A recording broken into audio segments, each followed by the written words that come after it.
Hello everyone, thank you so much for coming. This is Janet Rangi as usual. I can't thank you enough. Remember to subscribe, hit the notification button so you don't miss any of these videos that I've been doing for a long time. If you are new on this channel, welcome. We love you here. Share with your friends. I hope you learn a lot. If you're here today, my assumption is you probably want to come to the United States as a student, or you're already in the United States and you don't have friends or family that can tell you what happens with student visas. So today's title is how do students get green cards in the United States? I'm going to explain to you what the process is, and you wonder, Janet, you are not a lawyer. Yes, I'm not a lawyer. I'm a blogger, okay? But I do research. I'm very good at reading. That is my passion. I like to go do research and bring information to you.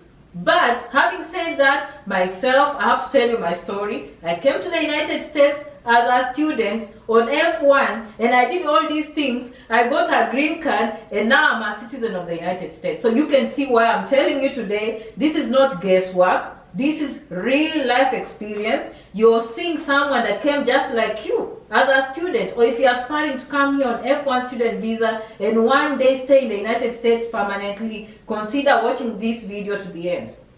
So I'm happy to see you today, okay? So number one, when you come as F1 student visa, understand that your credentials as a student can earn you a green card. And you say, Janet, how and how long?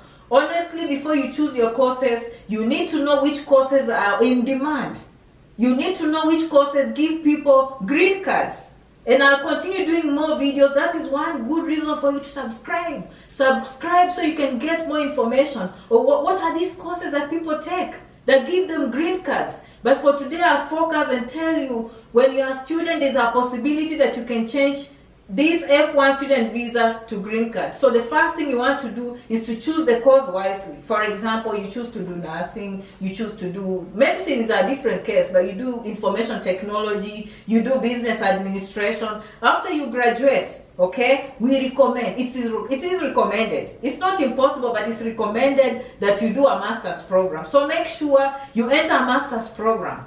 Usually green cards are given to people who have postgraduate studies in the United States. I can tell you that those are the people that get these green cards. How? They finish their bachelor's degree, they do their postgraduate degree, they apply for jobs, they find employers that love them during internship. See, if you graduate in the United States, usually they have a 1-year period, 12 months that they will give you to do internship. Go do those jobs with an employer outside your campus, and that is the employer that can file for you a green card. Now, if you're in the STEM courses, which are science, technology, engineering, mathematics, all those, they give you up to 17 months. Those are in-demand courses. If you finish and work in a university setting, keep in mind that you can always go to the human resource and ask them if they can file for you a green card. So, number one is to enroll as F1 student, finish your first degree.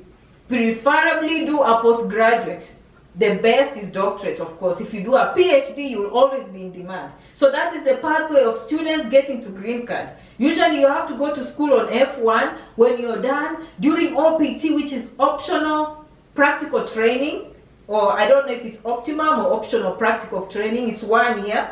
You go work with an employer, talk to that employer to tell them that you have this degree and you want them to file for your green card. And you do your research, and of course, a part of the research, keep watching this channel. I will tell you some of those employers that actually give green cards. So you need to be aware that you can do it, but you need to look for the right information, do the right things from the beginning, because you don't want to come here and then you do a course. After 4 years, you realize it can't even give you a green card. You understand? So choose it wisely from the beginning. And then go to a master's, then go to a PhD. But during that time, of course, F1, you continue with your life. You're married, you have your children. It's not like life is stopping. But you're targeting, you know that at the end of 4 years, at the end of 6 years, this is what will be my target. Because some of us, we are not single. Okay? If you're listening to me, I know you're on F1 student visa, you're probably married. And you want to stay in America, you're not going to say, okay, I'll find an American citizen, and then I marry them, and then I get a green card. Is that possible? No, you have your wife, you have your husband, so that's not going to happen. And now you want to stay here. What do? Plan ahead. Choose a course that will give you a green card. Okay? Now, this is the process. You go to university, you finish your first degree, okay? Let's say you do your master's, you do your PhD. During your OPT, you find an employer. Most of the time, they will file for you something called H-1B visa. H-1B visa is always good for 3 years, okay? So let me do for you the math. That's why you need to know. You'll just be hanging here. If you haven't watched one of my videos entitled The Best Visa in America, F1 student visa, go watch it, okay? Go watch that. You will understand why it's the best. So the reason I'm saying this, because F1 student visa gives you time to put your life together, okay? So let's say they gave you 4 years. F1, you came here, you finished your degree, information technology. After those 4 years, you have 1 year to work anywhere in the United States, not just on campus. Remember, F1, you can work on campus 20 hours per week. But now after graduation, the immigration will file for you. 1 whole year, you can find an employer anywhere in the United States. Now, if that employer is willing to give you a H-1B visa, that is the point you take. But if they are not willing, you want to make sure during that 1 year, you apply to go back for a master. So once you finish that 1 year, that is your 5th year. Then you go back for a master's program, which is another 2 years. After graduation, again, another OPT. Okay, see, you are hanging around. Then, if you don't find an employer, then you go back for a PhD. PhD, most schools will pay for you. So your life goes on. But you know that your wife is there, your husband is there, your children are going to school, and you're improving your life at every stage. But usually, if you find an employer, let's say after your first degree, they say, okay, we can file for you H-1B. They'll put you for the H-1B. That will be 3 years. You can work with them for 3 years off campus, okay? Once you finish the 3 years, you can always renew.